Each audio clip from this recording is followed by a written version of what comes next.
हाफिज सादरी साहब खुद मैदान में आ गए इस वक्त और यहाँ से गाड़ियों को आगे निकाल रहे हैं खुद। ये होता है नौजवान लीडर की निशानी।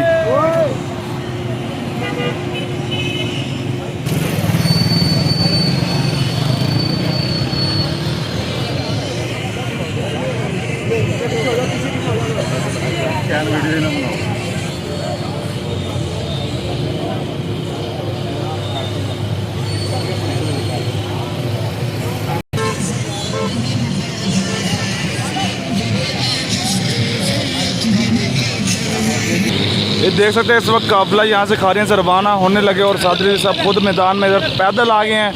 ये होता है एक लीडर की निशानी और ये अभी यहाँ से काफिला रवाना होने वाला है। बस पीछे से कंटेनर अभी आ रहा है।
Yeah.